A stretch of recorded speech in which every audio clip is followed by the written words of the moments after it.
하나님이 참된 정의이시며 영원히 변하지 않는 가치이자 우리 인생의 목표이십니다. 하나님 나라의 도래를 기다리며 그 나라와 그 의를 구하는 성도들에게 하나님의 사랑과 자비가 충만하게 임하시길 성어버의 성자 성령의 이름으로 축원드립니다. 오늘은 왕국주일입니다. 8월 마지막 주일에 시작해서요, 예수님의 태어나심, 아기 예수의 오심을 준비하는 강림절기 주일의 직전까지, 바로 오늘이죠. 오늘까지 왕국절기로 이렇게 지켰고요. 오늘이 왕국절 제14 주일, 14번째 주일이고요. 마지막 주일 우리가 왕국주일이라고 이렇게 하면서 예배를 드립니다. 왕국 그러면은 좀 낯선 느낌이 있죠. 여호와의 증인이 하는 거기가 이제 왕국회관이라고 그러니까 왕국, 그래서 좀 느낌이 안 좋은 그런 선입견들이 좀 있고, 또 지금 우리가 왕국 시대를 살고 있지가 않죠. 이제 민주주의 시대를 살고 있어서 왕국이라고 하는 게 좀 입에 짝짝 붙지 않고 낯선 그런 느낌들이 있습니다만, 하나님께서 왕이 되시고 하나님께서 통치하시는 왕국, 그래서 이제 킹덤 오브 갓, 그래서 우리 왕국절기 이렇게 이제 정해서 합니다. 이게 사실은 뭐 전 세계의 교회가 다 동의하거나 한국 교회가 다 동의한 그런 절기는 아니고요. 그래도 하나님의 예수님께서 가르치신 대로 좀 그걸 기억하고 되새기면서 실천하면서 살자라고 하는 그런 의미로 정했고요. 몇 교단이 안 지키는 교단이 있고 지키는 교단이 있습니다. 우리 한국감리교회는 이 왕국절기를 지키고 있습니다. 기독교 장로회에서도 이 절기를 지키긴 다른 이름으로 창조절이라고 하는 그런 명칭으로 이 기간을 지키고 있습니다. 예수님께서 가르치신 그 가르침이라는 게 뭐냐? 인간의 마음속에 계시면서 통치하시고 또 세계를 주장하시는 하나님의 계획, 또 그 사랑을 기반으로 한 그 왕국의 통치자이신 하나님은 어떤 분인가 한 것들을 예수님께서 가르쳐 주신 것이죠. 그거를 어떤 것이냐, 특히 보면은 뭐 우리가 뭐 영적인 거나 아니면 교회에서 말하는 그런 여러 가지 개념들이 있는데, 특별히 이때는 인류의 형제됨과 또 국가들 간의 평화, 그 다음에 인간의 자유와 영생 같은 문제들에 특별히 관심을 많이 갖고 그런 것들을 성취하기 위해서 헌신하는 그런 절기로 왕국절기 지내고, 그 마지막 결정체 같은 그런 날이 오늘 왕국주일이 된 것입니다. 이 긴 절기를 이제 마치면서 우리는 하나님의 나라, 하나님의 왕국을 이루기 위해서 무엇을 하였는가, 어떤 것을 헌신하였는가 하는 것들을 좀 반성적이고 또 평가적으로 그렇게 되돌아보면서 그 의미를 되새기는 그런 날이 되었으면 좋겠습니다. 오늘 왕국절기와 관련해서도 오늘 말씀이 좀 의미가 있지 않겠는가 생각합니다. 오늘 읽은 이 시편 4편 말씀은 저녁기도라고 하는 그런 제목이 붙어 있습니다. 그리고 뭐라고 써냐면 다윗이 지은 시이고 현악기에 맞춰서 부르는 시다. 즉 저녁 시간에 아마 기도하는 마음으로 이 노래를 부르는 그런 시가 아닌가 이렇게 생각을 합니다. 하루 일과를 마치면서 잠자리에 들기 전 혹은 잠자리에 누워서 이렇게 하루를 되돌아보고 또 우리 자신의 삶을 반성하는 그런 마음, 그리고 오늘 하루 이 세상에서는 어떤 일들이 벌어졌는가 하는 일에 대해서 이렇게 회상하고 반추하고 또 되새겨보는 그런 시간을 이 저녁 기도라는 시를 통해서 갖게 되는데요.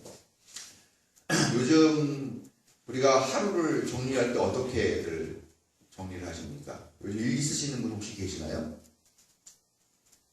일기, 밤중에 일기를 써? 이런, 몰랐습니다. 오원사님도 일기를 쓰시는군요. 네. 보통 그냥 하루 그냥 일정 같은 것들을 메모를 하기는 하지만, 그래도 오늘 하루 어떻게 살았고, 어땠고, 오원사님 그래서 그렇게 과거 일들을 기억을 잘 하시는구나. 몇 년도 몇 월이었다, 뭐 이런 것도 다 기억하시는데, 요즘은 일기 쓰는 사람들이 그렇게 많지가 않은데, 그래도 우리 교회 두 분이나 계시는군요. 학창시절에는 우리가 원치 않지만 타의에 의해서 일기를 꼬박꼬박 쓰죠. 초등학교 때부터 그림 일기, 요즘도 그림 일기 같은 거 쓰나요? 네. 그렇게 하는군요. 근데 이제 일기 쓰기가 그 공개해서 네. 검사하지 말라고 얘기를 해서 그냥 시간을 쓰기 때문에 일주일에 한 번 정도 써요. 아, 예. 아, 일주일에 한 번.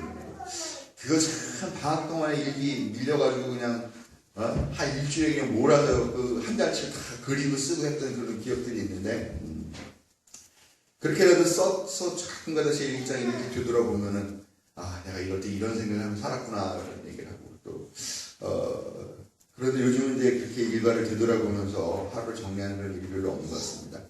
우리 아이들이 학교 다닐 때 일기를 쓰잖아요. 일기장 보면은 가끔가다 이제 요즘도 이렇게 짐 정리하다 보면 일기장들이 나와서 그거는 버리지 않고 잘 간직을 해주고 있습니다. 뭐 어디 처박혀 있는지 모르지만 하여간 버리지 않고 잘 쌓아놨는데 나중에 크면은 아이들에게 이렇게 주면은 재미있겠다는 생각을 합니다. 그 아이들 이렇게 일기장을 쓸 때는 그렇게 뭘 하나 이렇게 그림도 보고 그러면서 요즘 무슨 일이 있었는가 하는 그런 경험도 있는데 이제 아이들이 크니까 일기를 잘 안 쓰는데 전 또 혁이가 일기 안 쓰는 줄 알았는데 쓰고 있었군요. 요즘 대화가 많이 줄어서 아이들이 하루를 어떻게 지내는가 궁금했는데 이제 훔쳐볼 일기장이 생겼습니다. 네. 일기라도 쓸 때는 하루를 되돌아보긴 했는데 여러분 요즘 잠자리에 들기 전에 뭐 하세요?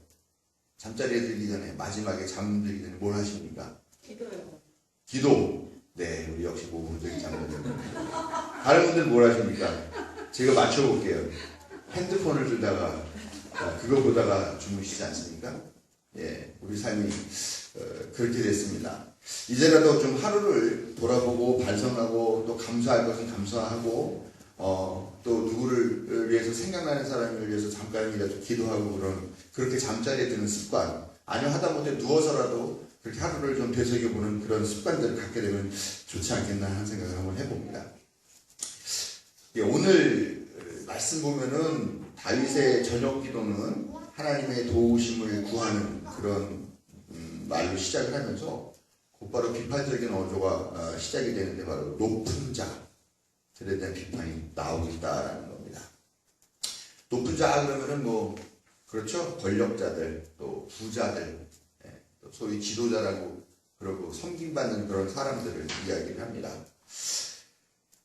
다윗이 하루를 이렇게 되돌아보면서 가장 먼저 떠오른 게 그런 가진 자들의 어떤 그런 불합리함과 횡포 또 불신앙들이 가장 먼저 떠올랐다라는 것을 알 수가 있겠습니다. 하나님 나라 또 하나님께 선택하신 백성이 사는 나라는 가난한 사람이 원칙적으로 없어야 됩니다. 그럼에도 불구하고 실제로 그렇게 철저하게 나누고 그렇게 베푸는 그런 세상이 만들어지지 않았죠. 이스라엘에서도요.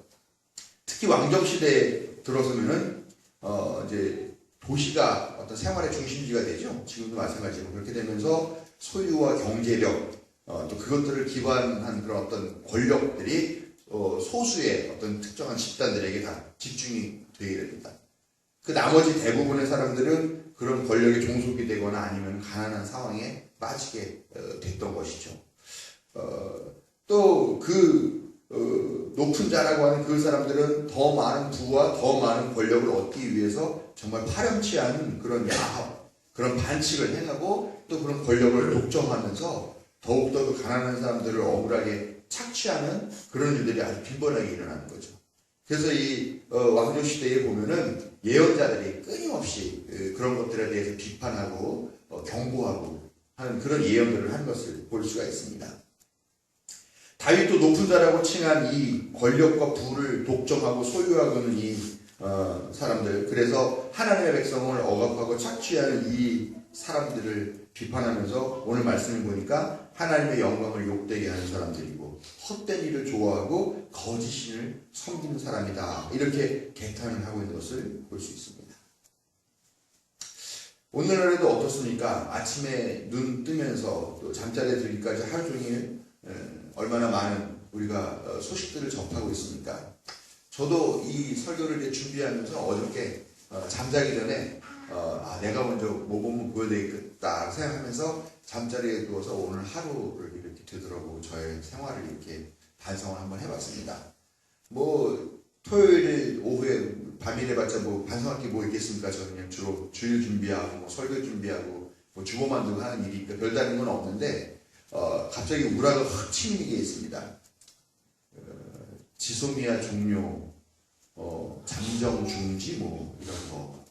또 그 발표가 나고 난 다음에 일본에서 나온 뭐 그 언론들의 반응이라고 뉴스가 나온 걸 봤더니 일본 사람들이, 일본 놈들이죠. 한국 사람들은 특징이요. 자기보다 강한 나라한테는 놈자를 붙이고요.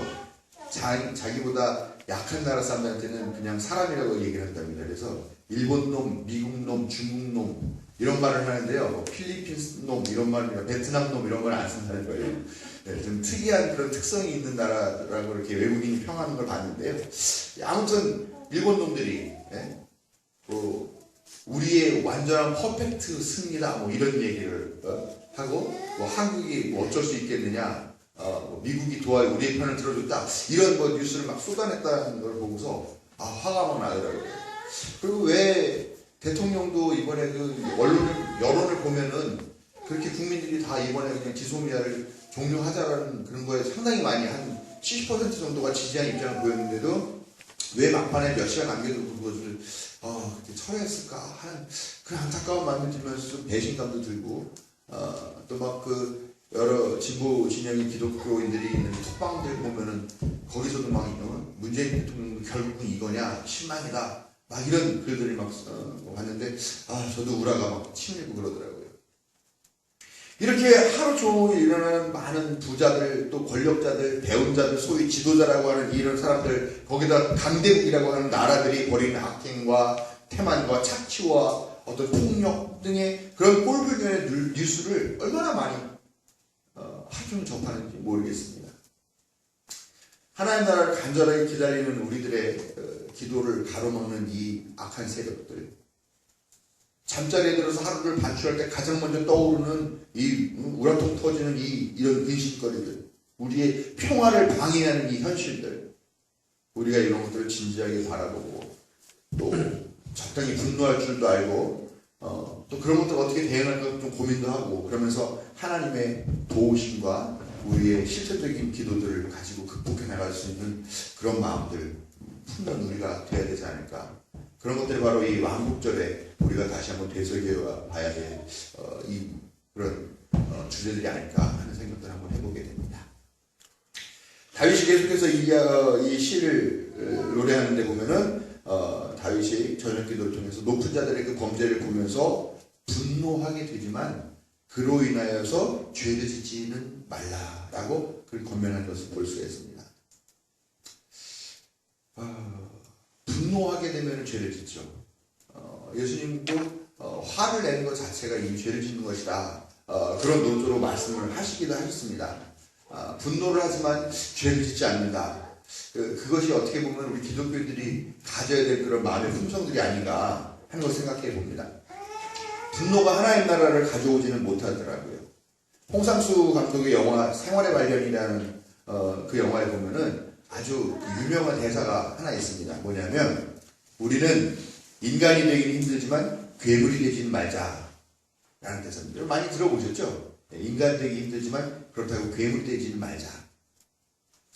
정의를 표방하고 정의를 지키고 정의를 수호한다라고 하면서 폭력적인 악에 대항을 하다 보면 자기 자신도 그 악인과 별 다름없이 그렇게 악으로 변해가는 그런 모습들이 꽤 많이 눈에 보인다는 거죠. 영화에서 되게 많이 다루는 주제죠. 정말 악한 범죄자를 잡으려고 형사가 동분서주 뛰어다니다가 점점 그 악을 정말 그보다 더 잔인한 폭력으로 대응하고 구축하고 하는 그런 모습 갖다가 결국 그 자신도 악마가 되어 있는 그런 모습을 주제로 담은 영화들이 많이 있습니다. 근데 그게 사실 보면은 영화뿐만이 아니더라고요. 남 욕하면서 담는다고 하는데 우리 자신들도 똑같아지는 그런 모습들이 있다는 것이죠. 다윗은 잠자리에 들기 전에 기도를 하면서 악인들의 그 악행을 보면서 똑같이 그들에게 갚아주고 싶은 그런 마음들이 분명히 있었을 겁니다. 자기가 권력도 있고요, 자기 부대도 있고 군대도 있고 정말 악한 놈들을 그냥 딱 쓸어버리고 싶은 그런 마음이 정말 간절했었던 것 같아요. 그러나 그런 방식이 하나님께서 원하시는 방식은 아니다 하는 것을 다윗은 분명히 깨닫고 그 마음을 오늘 이 노래 시를 통해서 표현하고 있다는 겁니다. 오히려 다윗은 잠자리에 누워서 반성적으로 하루를 보면서 깊이 반성하고 눈물을 흘려라 라고 그렇게 이야기를 하고 있습니다. 하나님 나라는 폭력이나 또 아니면 뭐 눈에는 눈, 이에는 이라고 하는 그런 방식으로 되갚는 그런 길이 아니라 참회와 반성 그리고 연민의 눈물을 통해서 우리 가운데 온다는 거죠. 우리는 우리의 동력을 분노가 아니라 이런 눈물로 삼아야 된다. 그래야 세상에 변화가 일어날 수 있다라는 것입니다. 여러분 악한 사람들 보면서 기분이 어떻습니까? 악하면은 그냥 당연히 입에서 나도 모르게 욕설이 튀어나가죠. 저런 개 XX 저런 쌍 XX 하면서 욕이 나가고 분노가 치미는 것은 당연한 일입니다. 그러나 한번 생각해 보십시오. 우리 자신 돌아보면 우리는 정말 정의로운 존재일까요? 우리는 그 악한 사람들에게 이렇게 막 욕설을 퍼부을 만큼 그렇게 깨끗하고 올바른 존재인가요? 사실은 그렇지 않죠. 정도의 차이는 있을지 모르지만 역시 우리도 죄인이라는 거죠. 우리 교회에서는 원죄라는 걸 이야기하면서 날 때부터 우리가 죄인인 존재다라고 규정을 하고 있습니다. 우리가 똥 묻은 개를 비난하긴 하지만 어떻게 보면 우리 자신도 겨 묻은 개일 수밖에 없는 것이 현실이다라는 거죠. 우리가 우리 자신도 죄인이라는 이런 깨달음이 없다면 우리는 우리의 그 분노를 정당화하게 될 거고 결국 죄짓는 일에 스스럼이 없을 될 것이고 우리 자신도 괴물이 되고 말 것이다라는 것입니다. 가늠한 여인을 끌고 왔을 때 예수님께서 죄 없는 사람이 먼저 돌로 쳐라라고 그렇게 말씀하시죠. 여러분 예수님의 이 말씀은 그러면은 이 사람이 죄 짓는 걸 보고도 아무도 뭐라고 못하라는 말이냐? 그냥 죄 짓는 거를 보고만 있으라는 말이냐? 악한 것에 저항하지 말고 그냥 참고만 있으라는 것이냐? 그러나 결국 그런 뜻이 아니죠. 여러분 악행을 중단시키는 것도 물론 큰 용기가 필요합니다. 그러나 그보다는 먼저 우리 자신의 모습을 보고 죄의 현실을 먼저 깨달아야 되는 그런 과정이 반드시 필요하다는 겁니다. 먼저 우리 자신의 죄를 돌아보고 악인을 증오가 아니라 연민과 안타까움으로 바라본다면 그때 정말 우리의 기도가 진지한 기도가 될 것이고 우리 스스로 어쩔 수 없는 것이라면 하나님께서 도와주셔야 되겠습니다라는 그런 간절한 기도가 나오게 될 것이라는 것이죠. 여러분 무엇보다도 먼저 우리 자신의 모습도 돌아보면서 우리 죄인됨을 깨달으면서 하나님의 도우심을 구하는 그런 성도 여러분 되시기를 바랍니다. 또 다시 이어지는 다윗의 노래는 올바른 제사를 드리고 주님께 의지하라 라고 이야기를 하고 있습니다. 우리의 제사는 뭡니까? 우리의 제사는 뭘까요? 지금 이 2019년에 드리는 우리의 제사는 예배죠. 무엇보다도 먼저 예배입니다. 예배에 성실하게 임하는 성도 여러분 되시기를 부탁을 드립니다. 우리 한 주에 한 번 고작 와서 예배 드리잖아요. 근데 일상사가 피곤해서 조시는 분 많고 또 워낙 바쁘다 보니까 다 이렇게 핸드폰 보시는 분들도 계시고 예배 시간에 우리한테 카톡을 보내시는 분들 우리가 교인인 걸 모르나? 혹시 여러분들이 교인인 걸 숨기셨나요? 이 1시간 정말 딱 1시간 우리 교회는 조금 길어서 1시간 10분 정도 되는데 이 1시간 10분 정도 우리가 좀 집중해서 이 말씀 들을 수 없을까 하는 생각이 들어요. 저 여기서 이렇게 딱 보면 찬송 부를 때 찬송 부르지 않는 분들이 한 3분의 1 정도 돼요. 근데 그 3분의 1이 노래가 시작할 때부터 끝날 때까지 일관적으로 안 부르시는 게 아니라요. 3분의 1이 번갈아 골고루 돌아가면서 3분의 1이 여기서 안 부르다가 갑자기 저기서 안 부르다가 그때도 3분의 1이 안 부르다 이래요. 여러분 우리 이 교회 와서 이 60분 70분 정말 좀 집중해서 성경 말씀 읽을 때 그 한 구절 한 구절이 나에게 주시는 말씀이구나. 또 찬송 한 구절 한 구절 부를 때마다 이게 정말 내가 간절히 바라는 나의 기도야. 한 그런 마음으로 할 수는 없겠는가 생각해봅니다. 찬송가도 뭐 이렇게 하면은 그냥 불러보면은 그냥 노래죠. 그냥 익숙한 노래. 그러나 정말 그 가사 한 구절 한 구절이 내가 지금 하나님께 드린 기도다라고 하면은 의미가 완전히 달라집니다. 근데 그렇게 집중하고 그렇게 우리의 마음을 온전히 쏟아붓는 그 마음이 있을 때 그 예배가 진정 살아있고 힘이 있고 우리를 변화시키게 되는 그런 예배가 되지 않겠습니까? 여러분 이제부터 얘기를 하면 이제 또 한 주간 가서 잊어버리실 테니까 이제부터 오늘 하루만이라도 정말 집중해서 그 말씀. 어휴 잠 깨셨네. 네. 여기 이제 또 자기 시작합니다. 네, 여러분 우리 예배 우리가 우리 교회는 수요 예배도 따로 드리지 않고 그러니까 11시간 정말 집중해서 예배드릴 수 있게 그런 여러분 되시기를 저와 주님의 이름 부탁을 드립니다. 그렇지만 또 제사, 또 예배라는 게 이게 어떤 종교적인 행사로만 국한되는 건 아니죠. 반드시 삶으로 연결돼야 된다는 겁니다. 예배에 신실한 사람은 그 호흡이 찬양이고 기도이고 생활이 예배가 되는 그런 사람이죠. 그래서 우리 이 기독교 역사 2000년 동안에 이 사람들이 어떻게 하면 내가 좀 더 나의 호흡이 기도가 될 수 있을까? 그래서 우리 교회에서도 몇 번 해봤는데 잘 안 됐던 거 있죠? 예수 기도라는 거죠. 이렇게 호흡을 들이마시면서 자비로우신 하나님 하면서 내쉬면서 나를 불쌍히 여겨주십시오. 계속 정말 명상하고 묵상하는 가운데 계속 이걸 훈련하는 겁니다. 자비로우신 하나님 나를 불쌍히 여겨주십시오. 자비로우신 하나님 나를 불쌍히 여겨주십시오. 키리에 일레이션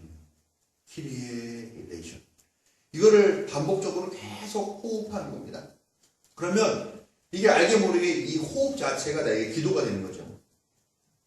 그렇게 우리의 삶이 우리의 호흡이 기도가 되어야 되는 거죠. 또 우리의 삶이 예배가 되어야 된다는 거죠. 그렇게 훈련을 하는데 우리가 그렇게까지는 못한다 하더라도 정말 매 순간 내가 예배드리는 삶으로서 내 삶이 예배가 되도록 그렇게 우리가 의식적으로 훈련하고 노력하고 하는 그런 우리의 모습이 좀 되어야 되지 않겠는가라는 것입니다. 솔직히 우리 삶에서 우리를 가장 기쁘게 하는 게 뭡니까? 소위 말하는 세속적인 성공과 세속적인 부 거기에 명예와 인기가 더 따라오면 아주 좋은 거죠. 여러분 소유가 늘어난다고 해서 한숨 쉬는 분들이 있습니까? 우리들 중에? 예, 물론 우리가 변변히 소유라는 것 자체를 가져본 적이 없기 때문에 그 기분 잘 모를 겁니다. 예. 람보르기니가 우리나라에서 올해 안에 130대가 팔렸다고 전 세계에서 지금 가장 많이 팔린 나라가 됐고 아주 VIP 국가가 됐다고 그럽니다. 우리는 그런 부를 소유해보지 못했지만 그런 거에 대한 어떤 열망과 갈망들이 분명히 있죠. 예? 그런 것들을 다 갖는다면 참 아쉬울 것 없겠다. 행복하겠다. 이런 욕망들이 분명히 우리 안에 있습니다. 예. 저도 그런 거 좋아합니다. 그러나 다윗왕 그 모든 것들을 다 가졌던 다윗이지만 이 사람이 뭐라고 얘기를 하느냐 첫 핵곡식과 새 포도주를 풍성하게 누리는 것보다 더 큰 기쁨이 있다. 그게 뭐냐 하나님의 환한 얼굴을 보는 것이다. 이렇게 이해하고 있습니다. 여러분 이 당시에는 이렇게 화폐 이런 것들이 발달하지 않았었으니까 창고에 그냥 곡식이 엄청 쌓여있고 포도주 틀에 포도주 그 통에 포도주 가득 들어있으면은 그래서 먹는 걱정 없으면 그게 다 가진 거죠. 거기다 다윗같이 왕의 권력까지 가진 그런 사람이었는데 다 누려봤더니 그런 것보다 하나님의 환한 얼굴을 보는 게 더 큰 기쁨이다라고 이렇게 찬양을 하더라라는 겁니다. 우리의 삶은 오직 하나님만이 목적이 되어야 되고 과정이 되어야 함을 믿고 그렇게 고백하는 삶이 되시길 바랍니다. 다윗은 하루를 되돌아보면서 내가 정말 진실하게 잘 살았는가, 오직 하나님만을 나의 삶의 주인이자 또 관심으로 모시고 살았는가, 헛된 것들을 추구하면서 하루를 보내지는 않았는가 되돌아보면서 반성하면서 하나님만이 의지해야 할 유일한 존재임을 고백하고 있습니다. 이 고백이 바로 우리들 자신의 고백이 되기를 빕니다.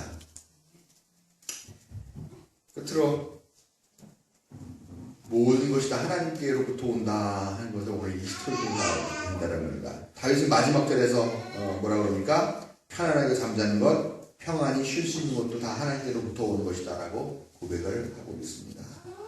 정말 그럴까요? 이거 편안하게 잠자는 게 하나님께로부터 오는 걸까요? 편안하게 잠자는 거는 술을 많이 마셔서 쓸어서 그건 편하진 않겠군요. 예. 아니면 하루 이틀 너무 땀 흘려가지고 고되게 해가지고 집에 쓰러져 와서 푹 자면 예, 그게 편안한 잠일까요? 그렇게 시시콜콜 그냥 하나님께로부터 온다라고 하면은 저는 하나님이 얼마나 피곤할까 하는 생각을 해봅니다. 이 지구의 인류가 수십억이 있는데 그 수십억이 시시콜콜 어떤 사람한테는 편안한 잠자리를 주고 어떤 사람은 너는 오늘 똑바로 못 자니까 불편한 잠을 자게 하고 이렇게 다 해주시는 그 하나님의 일에는 하나님이 신경 쓰게 너무 많고 너무 피곤하겠다는 거죠. 또 매사에 하나님 끌어다 붙이면서 막 그런 사람들 있죠. 뭐 사실 이렇게 뭐 신앙 좋다고 그러는 사람들 뭐 하나님이 이거 해주셨어요. 하나님이 저거 해주셨어요. 깜짝 놀라고 오 주여 오 하나님 뭐 이러면서 놀라는 사람들도 있고 그런 사람들 보면은 믿음이 좋아 보이나? 그래도 별로 그렇지도 않아요. 네? 매일 모든 뭐 사사건건 다 그냥 하나님 하는 거 별로 그렇게 썩 좋아 보이지는 않습니다만 문제는 우리 자신의 마음이 아닌가 이런 생각을 해보게 된다는 것입니다. 여러분 하나님이 매 순간마다 우리를 지켜보시면서 우리에게 모든 것을 공급해 주시고 눈동자같이 지켜주신다는 이 믿음이 없다면 그 모든 순간이 다 어떻게 되겠습니까? 하나님이 해주신 게 그럼 누가 해줘요? 내가 하는 거지 내가. 그러면서 자기 자신을 의존하게 되겠죠. 자기 자신 교만하게 되겠죠. 그러나 우리가 할 수 있는 일, 할 수 없는 일이 있잖아요. 하나님을 믿지 않는다면 그걸 우리 스스로 해결해야 된다는 그런 착각에 빠지게 되고 그러다 보면 우리가 할 수 없는 것 앞에서 불안해질 수밖에 없는 것이라는 거죠. 내일에 대한 두려움 다 있습니다. 당장 오늘 어떤 일들에 대한 염려도 있습니다. 우리가 정말 아둥바둥하지만 우리 힘으로 해결할 수 없는 그런 일들 때문에 인해서 우리가 불안감을 갖고 있습니다. 그렇다면 우리가 어떻게 편안하게 잠자리에 들 것이고 어떻게 잠시나마 생긴 그 짬에 평안히 쉴 수가 있겠습니까? 그러나 우리가 내일은 내일의 태양이 떠오를 것이다. 하나님은 우리를 사랑하시고 우리를 자녀로 삼아주셨고 또 자녀에게 모든 것을 가장 좋은 것을 아낌없이 베풀어 주시는 그런 분이시기 때문에 우리가 당하는 그 공경을 외면하지 않으실 것이라는 그 믿음이 있을 때 그때 우리는 비로소 편안하게 잠들 수 있는 것이죠. 여러분 좀 시시콜콜해 보일 수도 있겠습니다. 너무 과해 보일 수도 있겠습니다. 그러나 하나님께서 모든 것을 우리를 위해 베풀어 주신다는 그 믿음이 있을 때 우리 삶이 평안한 삶으로 바뀐다는 것을 기억해야 되겠습니다. 매 순간 그냥 오 주님, 오 하나님 뭐 이렇게 하라는 것은 아니라 할지라도 모든 것이 하나님께로부터 온다는 그것을 고백할 때 우리의 삶이 넉넉해지고 하나님의 환한 얼굴을 보게 될 줄로 믿으시기 바랍니다. 세상에는 여전히 가진 자들이 가난한 자들을 억압하고 착취하는 이런 악행이 만연합니다. 그것들 보고 분노가 치밀어 오르지만 분노만이 등산은 아닙니다. 세상을 바꾸는 힘은 오직 하나님의 말씀에 사로잡히고 그 말씀에 헌신하는 이들로부터 나온다는 것을 기억하고 또 무엇보다도 먼저 자신을 돌아보고 반성하고 눈물을 흘릴 때 우리가 인간적 분노가 아니라 거룩한 분노에 다다르게 될 것임을 기억해야 되겠습니다. 세상이 만연한 악을 보고 잠자리에서 선하신 하나님의 도우심을 구하는 이래야만 할 수밖에 없는 그런 여전한 현실이지만 그렇게 하루하루 먼저 반성하는 가운데 하나님 나라의 비전을 발견하고 그것을 이루기 위해 한 걸음씩 앞으로 나아가는 그런 교우 여러분들 또 그런 왕국주의이 되시기를 축원드립니다.